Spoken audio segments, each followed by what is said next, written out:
Hey guys, gonna show you something real quick between rain showers here. I've been processing a little bit of firewood, and I've been meaning to share this for a minute, so I finally remembered.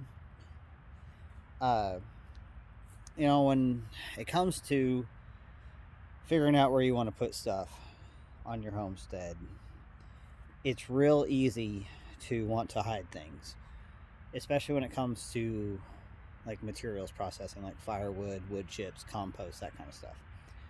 And I ran into this myself early on, where that kind of work is never, it's hard to keep things looking aesthetically nice. So if you're looking for a video on that, this ain't the one, so don't waste your time.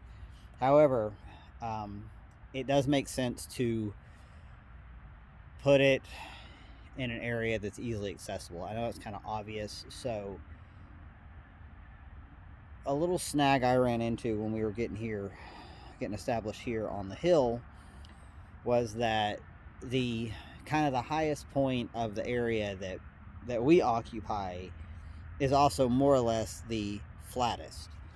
And something in the back of my mind kept saying, "Oh, don't do material stuff on the flattest part, because keep it set aside in case we need another structure for something." It seemed to make sense that if we were going to do another structure, like a barn or a gathering place or something like that, that I needed to reserve that space. And so what I ended up doing was putting things like compost and wood chips a little further down the hill, but that meant that a lot of the time when I needed those materials, I was moving them back up a hill. And I pretty much do all my work with a wheelbarrow here, and obviously after a time that started to suck.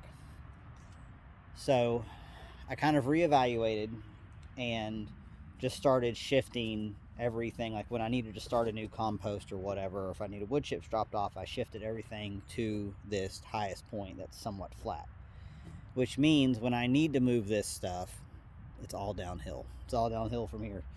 So that makes things a world easier. And I was kind of just willing to sacrifice a certain amount of aesthetic because that's what needed to happen at the time. So currently, I'm going to switch the camera around here. I have my wood chips dropped off up here, and it's just off the driveway, as you can see. So when the company comes up here, it's an easy back in and drop off. And then they've got gravity to assist them getting turned around, and they don't have to worry about getting stuck. Over here, I've got my new set of compost. So all of our waste goes in here to let everything cook. And again, when it's time to harvest from these, everything gets to move downhill. I will stage a few other materials. I've got a small junk pile to deal with there. When I pick up pallets, they get stacked up here. On the other side there is wood that is in progress. It's seasoned. I'm just kind of cutting it up as I need it. I've got seasoning wood over here. That's going to be a couple of years probably on that walnut.